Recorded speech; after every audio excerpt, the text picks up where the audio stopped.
और इसी मंच पर हमारे मेरे मित्र और हमारे लिए तो सब बराबर है। जब सरकार बन जाती है तो विधायक, सांसद, मंत्री हमारी सारी व्यवस्थाओं में चुने हुए जनप्रतिनिधियों का अपने आप में एक श्रेणी है। हम मुख्य सेवकों की श्रेणी में आ जाते हैं। ऐसे में रजनीश भाई ने कहा कि हमारी केवलारी विधानसभा के लिए, हमने कहा बिल्कुल आप जो मांगोगे, हमारी जो क्षेत्र है वह दूसरा कौन है। आपके लिए भी जोरदार अभिनंदन कर दो। हरवंश सिंह जी के लड़के हमारे माने, आपके पापा भी हमारे साथ रहे। रजनीश जी आपका भी अभिनंदन, आपका स्वागत है।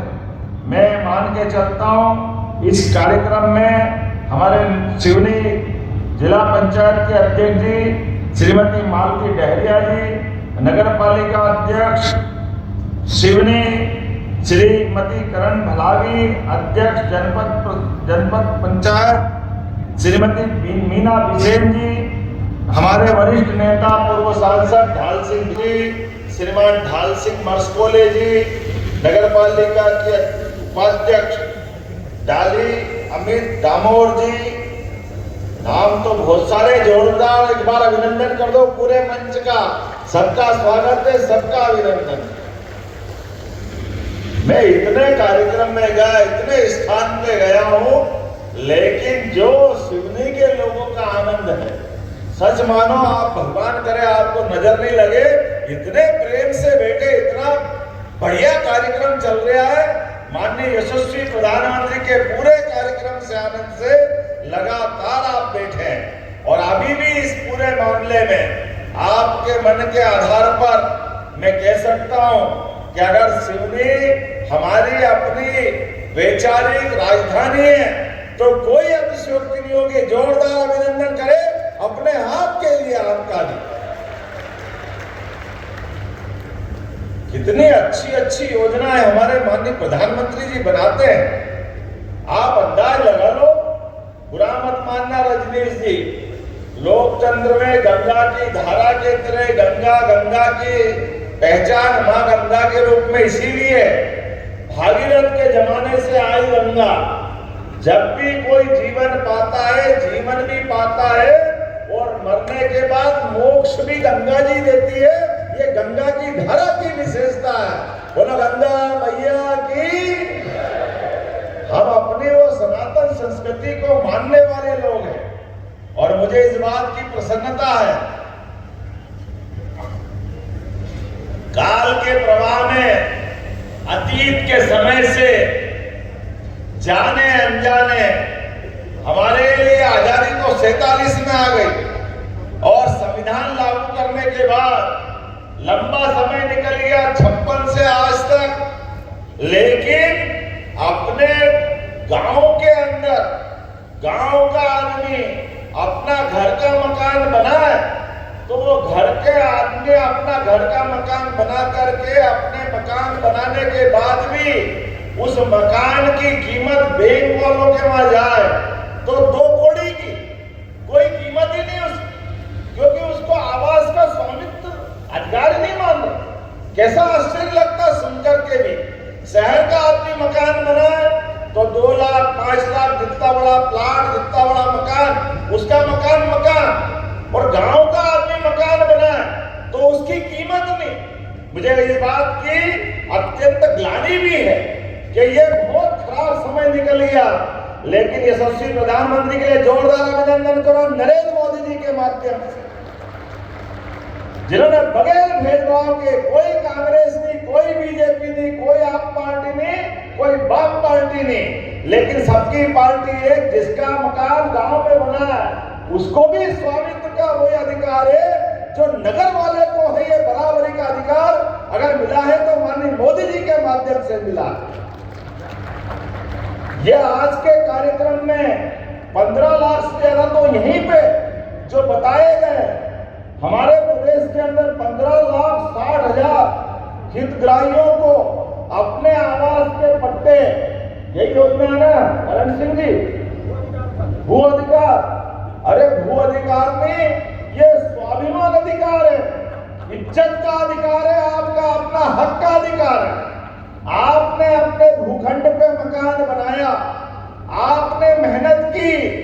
पसीना बहाया, 2 पैसे जुटा करके सीमेंट गिट्टी जो बना अपने हिसाब से अपना घर का आशियाना बनाया। लेकिन घर के आशियानों को सरकार मान्यता पहले नहीं देती थी, आज दे रही है। हमें इस बात का प्रसन्नता भी है और अपने आने वाली पीढ़ी धन्यवाद भी देगी।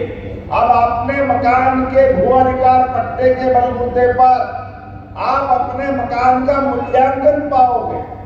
लेकिन ये माननीय प्रधानमंत्री श्रीमान नरेंद्र मोदी जी की सरकार है, इसने प्रारंभ से ही बात कही है कि उनकी सरकार केवल 4 जातियां मानती, 4 श्रेणी मानती है। महिला, गरीब, युवा और किसान, चारों श्रेणी में पूरा समाज आ जाता। आता कि नहीं आता बताओ, आपको समझ में आई वो बात? तो चारों श्रेणी के आधार पर जब हमने गरीब की बात कही, हमने युवा की बात कही, तो आपको अंदाज लगाना चाहिए हमारी सरकार ने भी अभी युवा मिशन लागू किया। जब युवा मिशन लागू किया तो हमारे बीच में से हमारे कई सारे लोगों को, जिनको समझ में आई वो तो आनंद में डूब गए, जिनको समझ में नहीं वो प्रश्न उठा रहे हैं, अरे युवा मिशन की क्या जरूरत है?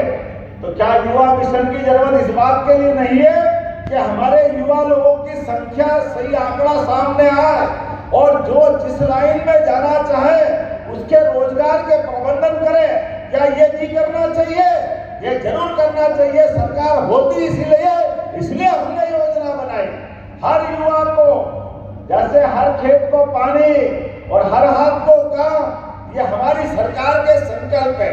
मुझे इस बात की प्रसन्नता है, हमने तय किया है अपने सरकारी लगभग 2.5 लाख से ऊपर पदों के ऊपर, उसमें 1 लाख पद तो अभी हम इसी साल भर रहे हैं। 1 साल, 2 साल, 3 साल, 4 साल की पीएससी एक ही साल में करा करके अपने पीएससी के सारे पद बाढ़ के लघु श्रेणी, मध्यम श्रेणी, सभी प्रकार के अलग अलग श्रेणी के सारे लोगों के लिए, और उतना ही नहीं, क्योंकि सरकारी पदों की भी एक सीमा है। गांव के अंदर लोग खेती करके, पशुपालन करके भी अपना आय का साधन करते हैं। मुझे इस बात की प्रसन्नता है कि हमारे खेती का रकबा भी आज 3 बातें एक तरफ से आई।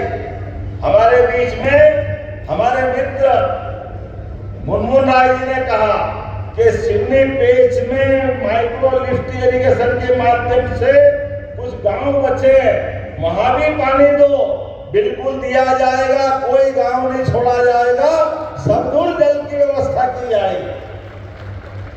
जब ताली बजाओ तो दिल से बजाओ, नहीं तो अपने इस पूरी बात का आनंद कैसे आएगा?